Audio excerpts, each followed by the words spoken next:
been a part of the Seattle UX community for quite a while, and he received a graduate degree from the University of Washington, and he co-founded a local design company, Products.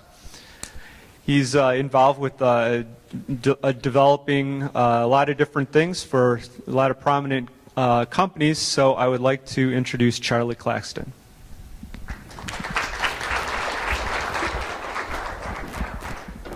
Thank you, Joe. Thank you very much, not only for coming, but for returning from lunch with it being so sunny out here. So I appreciate it. Much like most of you in the room, I've spent a lot of time in the industry and have done a bunch of different things. Back in 2007 or 6 this area, I started Products. I landed Amazon as my first account, and then kind of enjoyed this ride along the way as we're doing. And one of the things, like most people in here, what I've used to kind of further educate and supplement myself and kind of continue to learn, I've gone to a bunch of conferences. There's a lot of self-taught. And I've read a lot of different books. And one of the ones that I thought maybe kind of interesting, have any of you read this book? Ooh, we got one too. All right. So it's an interesting thing. During the time in this book, there's a gentleman that they write about. His name is Eugene Pauly. And the story goes is that he had got a viral infection. And the viral infection, in some very rare instances, can actually affect and do damage to the brain. And so he deteriorated quickly. They did a lot of treatments, a lot of different studies, and they were able to essentially not kill him. But one of the things they said to his spouse, they said his wife, he's not going to be the same person. There's going to be some stuff that's different. And one of the things they found out, what it had done, is that it destroyed his short-term memory. He couldn't remember, couldn't build any new memories from anything more recent than 3 decades ago. And so as part of treatments, they also started just sort of watching him and performing kind of tests on him and just sort of see what they can learn from Eugene over the way. And throughout the time and throughout these studies, Eugene moved from Playa del Rey down to San Diego. He settled into this new house, and the treatments and studies continued. And there's a couple of interesting things that happened. Almost every day, his wife and him would make a walk around their neighborhood. And one of the things the doctor said is, don't lose him. He has no way of creating new memories. So if he walks out and gets out, he's lost. You'll never find him. And so she would always take the same path around the neighborhood just so he could get out and enjoy and walk. One day she got out of the shower and Eugene was gone. And in a panic, she runs out, she's trying to find him, and she comes back and she finds him sitting on the couch, having a snack like he did after every one of his walks. And another time during one of the treatments, they sat down, the scientists, and said, draw a picture of your house. Nothing to detail, just a picture. And he couldn't do it. So, well, when you get out of bed in the morning, how do you leave the room? He couldn't answer the question. Mid-questions, he starts to get fidgety. And he kind of looks around, he gets up, he walks into the other room, uses the restroom, washes his hands, dries his hands, and comes back to the seat and gets ready for the next question. He has no short-term memory. He has no way of even understanding. He couldn't even answer a second ago what was through that door that was right there. He had no idea. And what they were starting to figure out, as they were starting to learn, was that he was forming new habits. And it led to the discovery that maybe short-term memory is not formed in the same spot that habits are formed in the brain. And this little bluish, purplish thing in the middle, this basal ganglia, is where they realized that habits were formed. And as I'm sitting here reading this book, I realized that that's what we in the design community need to be doing. We need to be designing habitual designs, things that are habit forming, things that our users just do. They don't even learn. They just start to do things. What Eugene was starting to do is he was putting these elements together in his life, and they were sparking sort of the next thing to do as he evolved as a person. And it's interesting, it reminded me of a gentleman named Dr. George Miller. He was a professor at Harvard. He delivered that famous paper, the magical number of 7 plus or minus 2.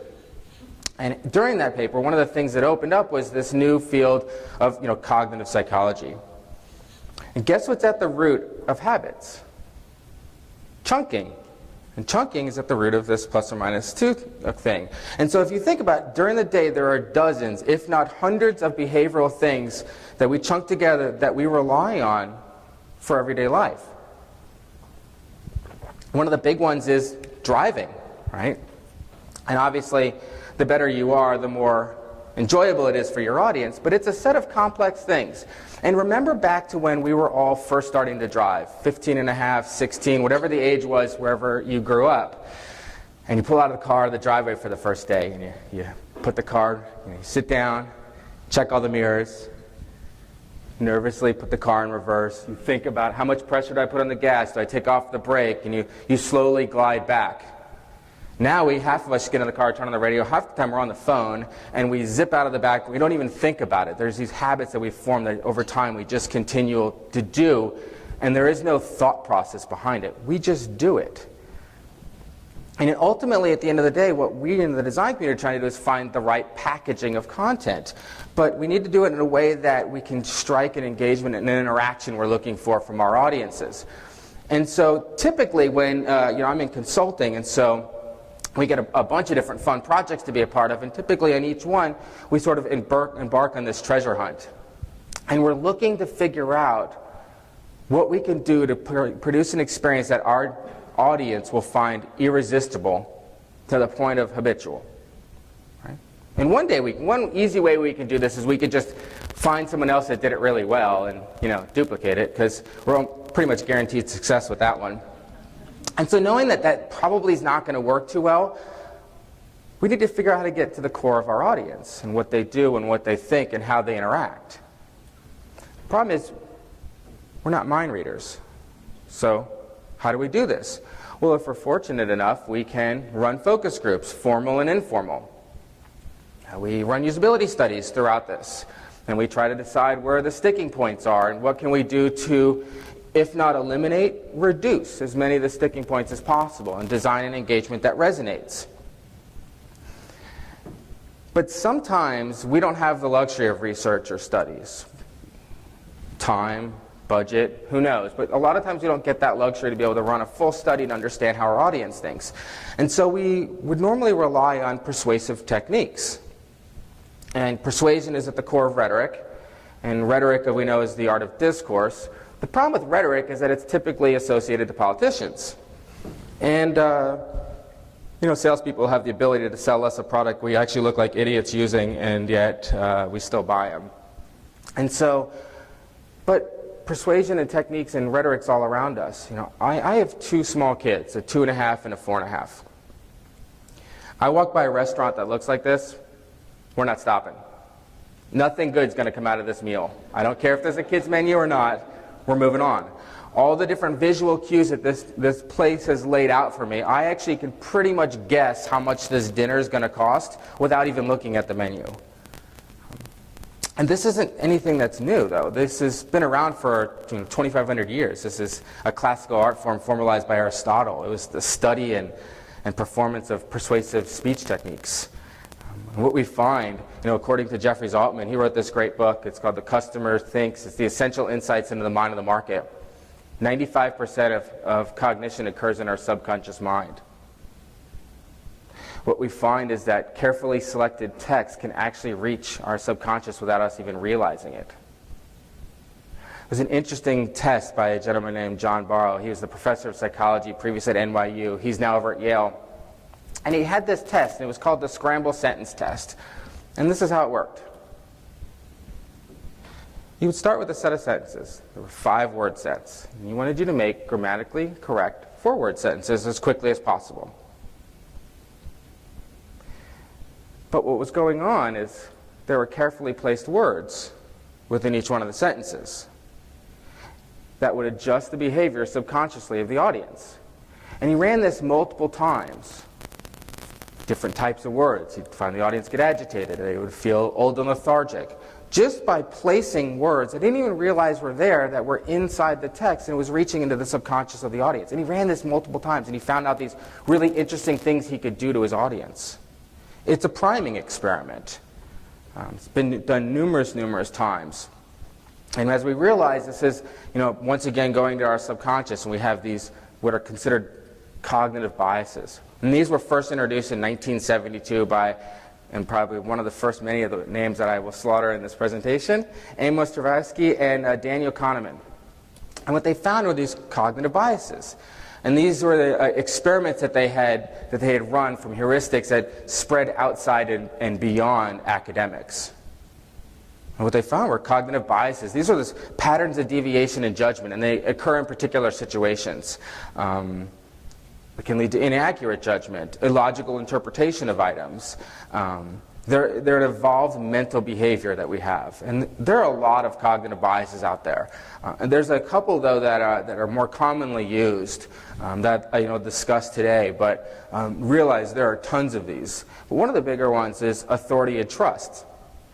And people, we find, follow instructions from those that they perceive are authoritative figures. And we also know that design has a powerful effect of creating trust. Right? We believe what is beautiful is good. And so hypothetically speaking, we're all ready to spend $4,000 on a watch today. You feel comfortable buying it from this site?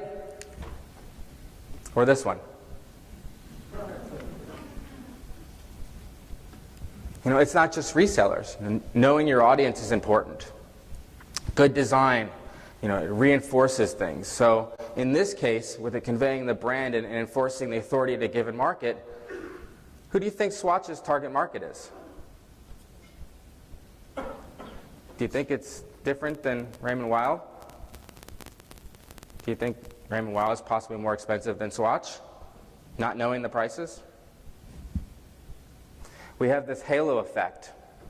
It got its name from Edward Thorndike, and he observed that judgments in a person's character can be influenced by your overall impression of him or her. Sir Richard Branson has dyslexia. He has poor academic performance as a student, but he later discovered that he had an ability to connect with others.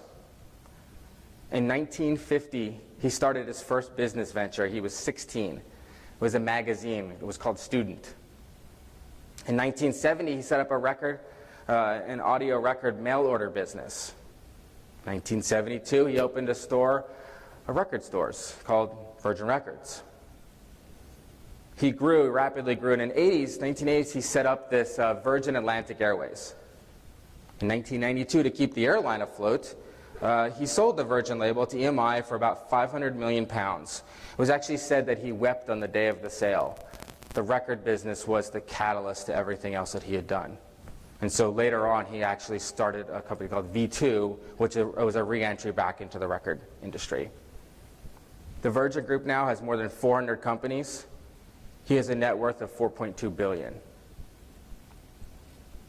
His antics and his stunts and how he does things generate buzz. It's who he is, and it's evident in his brands. If any of you have flown on Virgin Airlines or any of their airlines, and compare that to Delta, it's a completely different experience. He has this fun level. He likes to push the limits. I fear for his insurance company. It's got to be outrageous. But he has a lot of great things, and it makes its way through the whole company. In 1978, Kaplan studies yielded much of the same results.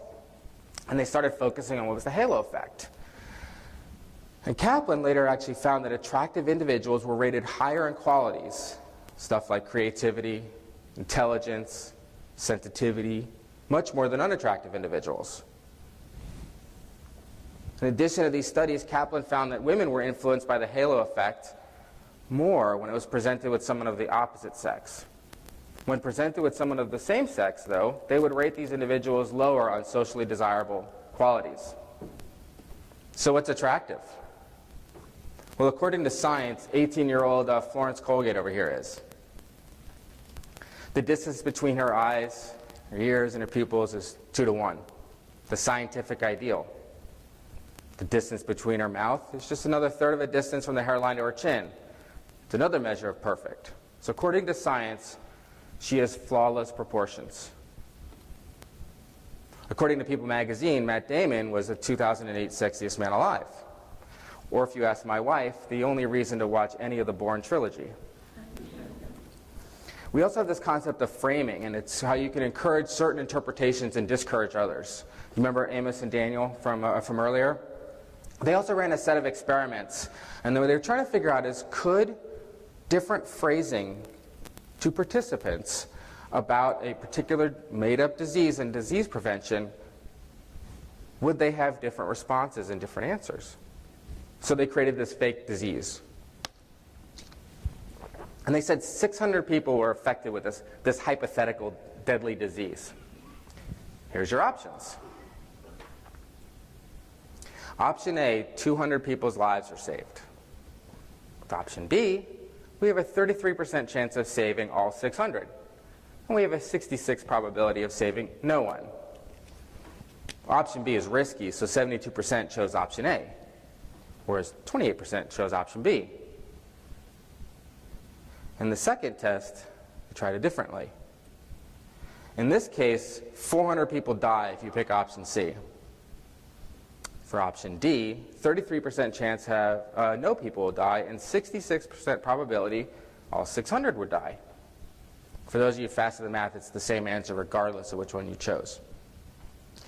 And essentially they were framing here, and what they found was in the first case they were framing it against positive emphasis of lives gained versus the negative side on the second one. And all that did was just change which one people selected were solely based on how they framed the answer, even though it came to the same number at the end. We have this interesting thing of social proof. This is the one we're probably most familiar with in this room. And what we find is we are strongly influenced by the behaviors of others. It's a dumb question, but I'm assuming everyone in here knows what Yelp is. And Yelp uses this in multiple ways. First off, you have star ratings by a set number of people. Who knows? There's no way I know 500 people that have eaten at this restaurant, but if 500 people did and they all rated it a 4-star or a 5-star, well, it's got to be an excellent restaurant. But at the same time, if I'm even concerned that Yelp's worth it or not as a service, I notice that they're pulling some of my Facebook friends, and they say that my friends on Facebook, which they would assume I actually like and have respect for, and so I would take that assumption and of course apply it to, well, I like them and they like Yelp, so Yelp must be great. Maybe the 505-star is valid. We see the same thing when we start to look at positive proof for a company. It may not be a friend or a family member, but there are other endorsements that show a product is trustworthy. So let's say I have no idea what Decide is, but I do recognize Forbes. I recognize the New York Times. I respect them, so maybe this is a logical service. At the same time, I see that there's a bunch of pictures of faces with comments and quotes, and there's that human factor, and so I think maybe there's something real, and get a little checkbox if that uses the halo effect by picking up an authoritative figure that we all look forward to and trust. If the quote's from that person, it even takes it up a notch. There's this concept of loss aversion, and we actually experience this quite often. It's that idea of limited supply, or at least the perception of it. People hate to miss out. It's like we watch those not really infomercials, but the home shopping center things. And they go, well, hurry, there's only 500 items left. Here's your last chance. There are warehouses full of that stuff. You order it, you'll get it. But we'll use that little carrot to get it moving along. Here in this case, we learn that the value will be running out soon. Right? That there's limited quantity, and I have a limited amount of time to get it, but I get it at half price. Once the timer's up, that's it. We're done. So my driver to buy means I want 50% off this particular wine. Conversely, we see this with concert tickets. Right? I can only sell the seat once. And so once the seat's gone, it's gone. And so if you can trigger to people that say X number of seats left, you can show that there's a potential it's going to go away. And considering people hate to lose, you can trigger that little cognitive bias in there. There were several studies done in 2011 by the e-tailing group. And what they found, what the criteria for making a purchase was free shipping. It's the number one criteria. 73% of people listed it as critical. 93% of respondents said free shipping to them, more purchases. I mean, it's obvious that people want free shipping. Who wouldn't? But how attractive is it?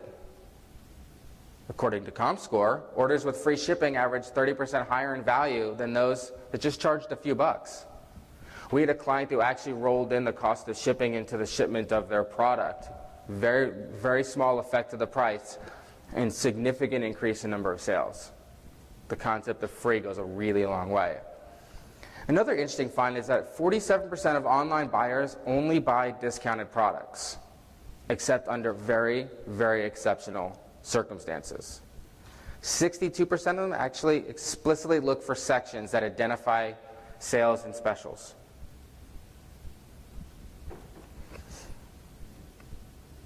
A gentleman by the name of B.F. Skinner was regarded as sort of the father of apparent conditioning, and it was based on Thorndike's law of effect. It's the learning of an individual's behavior is modified by consequences. We see this in park benches, right? Yes, there's ergonomics, and yes, we design them so people can comfortably sit, but they're also designed in a way that make them very uncomfortable to sleep on. So it keeps people from spending the night on the benches at parks overnight. We'll be taking a tour of the library over here. I think it's tomorrow or Wednesday. The women in the room will not be able to enjoy this experience, but in the men's best room, they used to have problems with patrons spending really, really long time in there, kind of living in there. And so in order to cause people to not want to spend so much time, the entire thing is painted this limeish green color.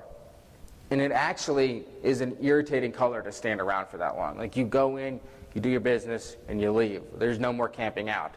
So instead of enforcing it by having somebody stand at the door and check how long you've spent in here and pull you out when they realize you've been in the stall for 4 hours, just paint the room. And it cuts back on the number of people that camp out. We find the same thing when we're looking at dashboards of cars. You know, all you need is that one time where you drive off without your seatbelt on and you hear beep, beep, beep, and the light flashes that you don't even think about it. You just snap it in and you're done, and you drive off. It's a quick response, it's a quick beep, it's a quick signal, and you react. There's very little, if any, thinking involved. We have this focusing effect, and this is human tendency to rely on a trait more heavily when making a decision. And most of the time, the trait doesn't even have anything to do with the decision. And typically, we hear of the focusing effect. We also hear about anchoring. But there was an interesting study. It was a gentleman named Dan O'Reilly. He's a psychology and behavioral economics professor at Duke University. And he ran this interesting test. He asked everyone in the audience to write down the last 2 digits of the Social Security number. In my case, it's 51. And what he did is he said, would you be willing to spend that kind of money on an item you don't know anything about? Wine, chocolate, computer equipment. And then he set them loose on this, private auction type of stuff. And he asked them to bid on those items. And what he found was those with the 2-digit numbers that were higher submitted bids that were 60 to 120% higher than those with the lower Social Security number, which became the anchor. Has nothing to do with the product. They'd fixated on that number in their head, and that number dictated and directed on how they were going to engage and react when bidding on prices of products. A very interesting study was also done on the pricing of beer. In this book, Priceless, the author revealed the study. What he did was he started the test with 2 beers, priced one at $1.80 and a premium beer at $2.50. Found that 80% of people bought the premium beer at that price. Then he introduced this super cheap beer at $1.60. So now we have $1.60, $1.80, and a $2.50. With these 3 options, 80% of people chose the middle option, where 20% of the people chose the $2.50. Nobody bought the cheapest. In the last study, he introduced a super premium beer at $3.40. And at the same time, he removed the super cheap beer. So now we have a $1.80, a $2.50, and a $3.40. With all 3 beers in place, the most people chose the $2.50 beer again. And although a few people chose the cheapest, now 10% chose the most expensive option. He was able to drive people to the price point he wants solely by wrapping prices around it. We see this in SaaS solutions often. At $150 a month, that $50 and $20 looks like a pretty good deal to me. So if you want to drive people to prices, you can get them by framing and anchoring into certain areas and get them to focus on that. If you wanted to get them at the 150, you put a price tag a little bit higher, remove the smaller one, and you'll drive people to that because it's no longer seen as the most expensive, and price drives. The most important thing, though, is we need to listen to our audience. Who are you trying to connect to?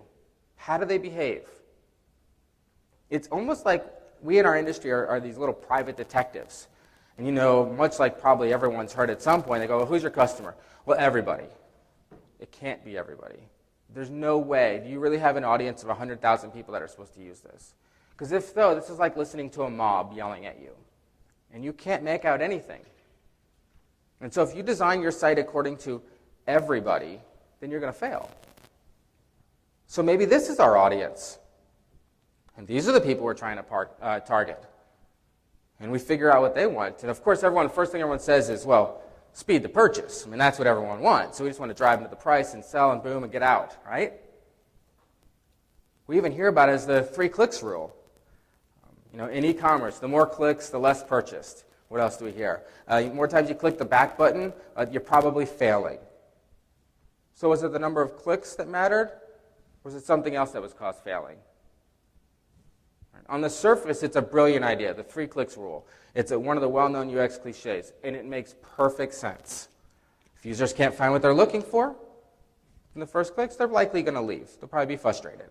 And many people have written about this. Jeffrey Zeldman, I know this is a long time ago, I used to read him all the time and get a lot of insight from him. He actually wrote about it in a book based on the way people use the web, and it's called Taking Your Talent to the Web.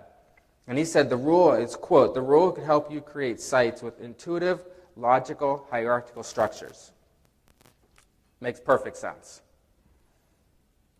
How many of you guys know about the Clarisonic brush? So brief background. The people that created the was the Sonicare toothbrush and sold it to Philips, waited the non-compete, repurposed the technology, made it a brush. It's essentially used for exfoliating and cleaning out makeup and cleaning up your pores. And so they came to us, and we started doing a little bit of research at the beginning. We were fortunate enough to get a chance to do some research. And what we found was that people were not ready to make the purchase.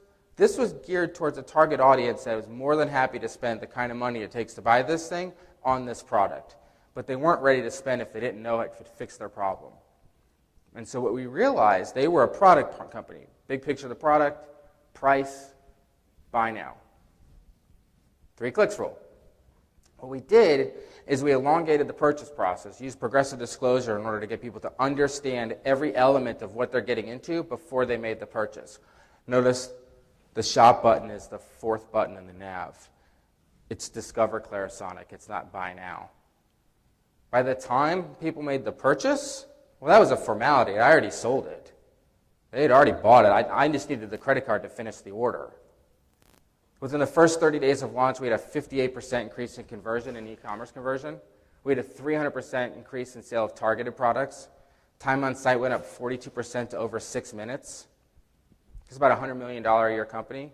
Leading with price and reducing clicks in this case would have destroyed it. We would not have been successful here.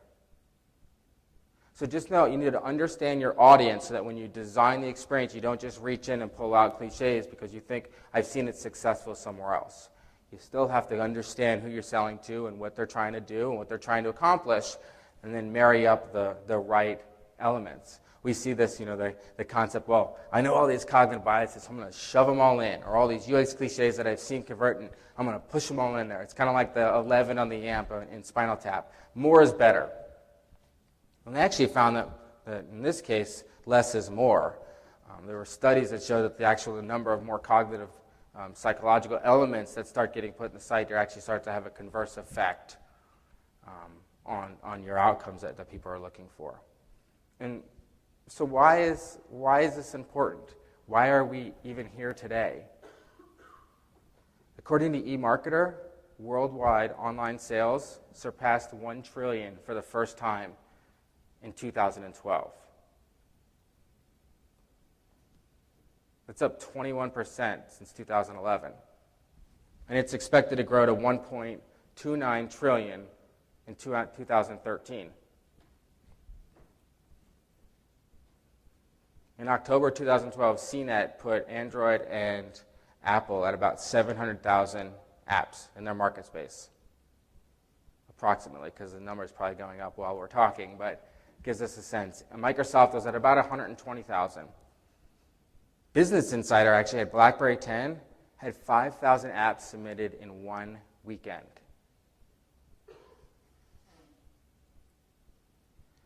And those that create those habitual experiences, in my mind, will be the ones that will be successful. That's how you're going to stand out in that market. When you're the one and it's your design or your product or your solution that people just use. They don't even realize they're using it. They don't even realize they're engaging with it in a way. There's very little upswing. And granted, there are many ways to get to that, and there are much more difficult things and a lot of research that you use to get to that. But if you can be the company that has that, and it's your product that people just do things with, you'll be the most successful. So, figure out, understand what your audience is trying to do, drive for the right cognitive biases if you can't get a chance to be in front of them and actually research them. But listen to your audience. And I encourage all of you to design experiences that become an habitual part of your audience's everyday interactions. So thank you very much for your time.